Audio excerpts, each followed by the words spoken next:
Hi, everybody tuning in today. I'm Billy Mitchell, editor-in-chief of FedScoop, and today I'm speaking with Jason Gray, the CIO of the Department of Education, in conjunction with the 2020 IBM Think Gov digital event. And we're excited to talk to you today. Jason, how are you doing? I'm doing pretty good. Thank you for having me. Absolutely. So we wanted to talk about some of the larger themes of this year's summit. And one of those that jumps out right away is multi-cloud. And question number one we have for you is, how has a multi-cloud portfolio approach to IT helped to accelerate digital transformation at your agency? So thanks for the question. I have really two answers here. I think from a multi-cloud environment, it's provided us, flexibility, redundancy, continuity, not putting all of our eggs in a proverbial basket, if you will. So that's been really helpful. At the Department of Education, we're 100% cloud, so we don't have any data centers that we own. So that's been really helpful. But in terms of the digital transformation as it relates in accelerating digital transformation, the example that I have that I think illustrates the value of not only multi-cloud, but just cloud in general is 3 weeks ago, we actually use IBM's Smart Cloud for Government as our hosting provider. And we did a wholesale upgrade and modernization of our entire infrastructure system, everything in the cloud. And just to kind of put a little context here, we had close to 700 servers that we ended up having to upgrade. We increased bandwidth, we increased CPU capacity. We also addressed numerous security enhancements in that time, and it was done in a weekend. And I can tell you that having done this for a while, given that if I'd have been faced with, hey, you've got close to 700 servers and you need to do a massive upgrade, there is no way that would have been possible unless you had like lots and lots of resources to do that over a weekend. So that is something that we did over a weekend. So the absolute value of the cloud there and from a digital transformation standpoint. Wow, that's quite a story and really great to hear. Moving on, we hear a lot about automated workflow applications, and a question here would be, how have those automated workflow applications transformed the delivery of digital services at the Department of Education or other places in government? So I would say I have two responses to this. One, it is automated workflow applications has allowed us to focus on the delivery of digital services in a way that improves the services that we're delivering by reducing the time that it takes to get those services and deliver those services. So one example is we use a tool that for any sort of help desk or request, service request that comes in, a catalog of services. And what's beautiful about it being automated is that it escalates things. Long gone are the days where something can sit on someone's desk and you not know where something is at. So I love the automated feature of it where you don't have to wait long. You know exactly where it is, when it gets escalated. It's not someone went on leave or something. We always know. So I think in terms of the delivery of services, it helps there.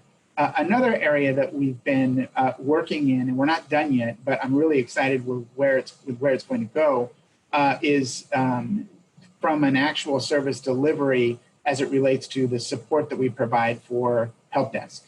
As an example, a couple years ago, we deployed some software that will automatically assess the health of a system, of a PC.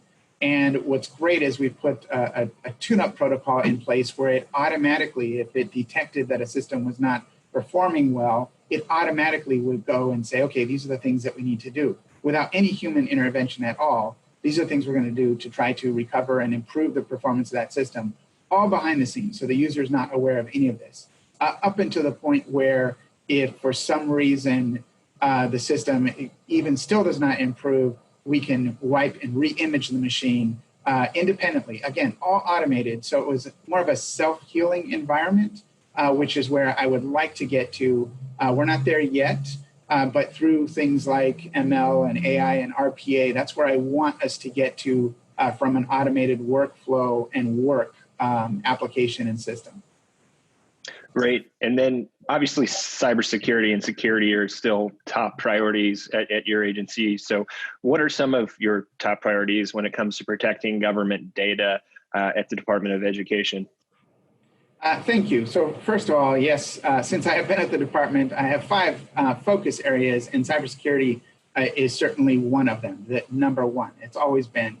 I will say that the department takes its role in protecting the data that is entrusted to the department very seriously. So a couple of things. In terms of top priorities, one would be to continue the work that we've been doing, which is strengthening and enhancing the cybersecurity at the department.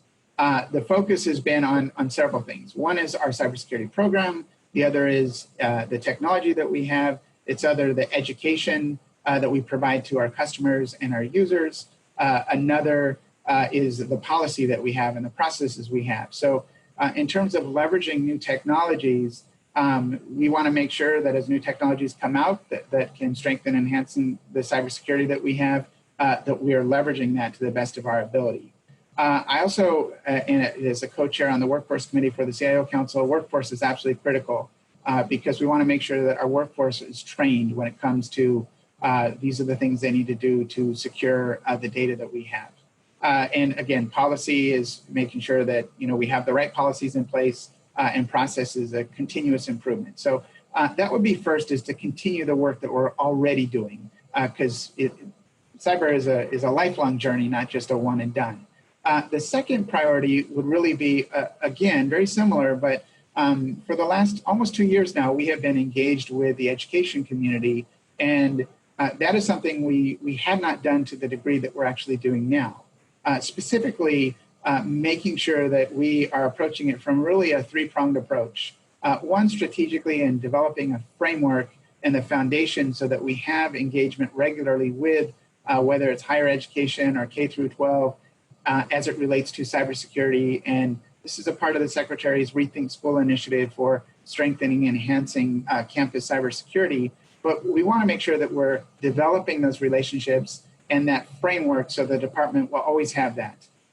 Tactically, we also want to make sure that we realize that a lot of the institutions out there have working groups, they have committees, and it's how do we get involved with that? Instead of recreating or saying, hey, the department's going to do this new thing, let's figure out how we can get engaged with the institutions as well. And then operationally, sharing best practices, threat intelligence, that has been absolutely critical, because what we really want to do is we want to protect the educational journey of all of our students, and that's not just at the department, but also at the institutions that they're at as well. So those would certainly be my top 2. Awesome. And to close out today's conversation, obviously the coronavirus pandemic is the of utmost importance right now, and it's great to see you're back in your office. But obviously things are the response is still going on. What's one of the key IT lessons we might take away from the pandemic in your perspective at your agency? So yeah, that's a great question, and there's certainly a lot of them. But I will say that one of the key takeaways is that IT modernization is critical. It is important. A few years ago, when I came to the department, we put together a IT modernization roadmap and a plan to talk about what we needed to do. With the support of the Secretary, Deputy Secretary, and resources, we were able to start executing and implementing that plan. Part of that was the wholesale transition and transformation the department went through last year, a year ago this May, where we literally went from a 12-year-old legacy IT contract to entirely new. I believe we're one of the first agencies that is 100% Windows 10, everything transitioned. And I will say that, so that when the pandemic actually did hit and we did have to transition to 100% telework, there was zero impact, zero.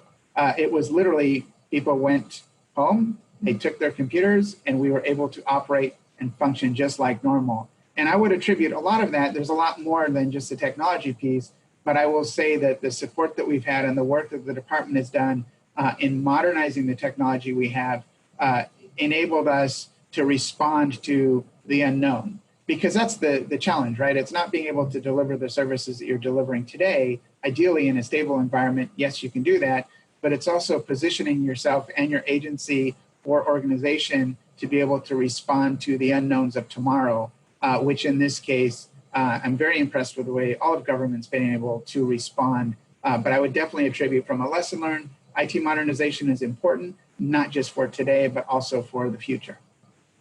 Great. That's a great lesson learned. Jason, that's all we have for you today. Appreciate your time. As always, it's been great catching up. Thank you. All right. Thank you.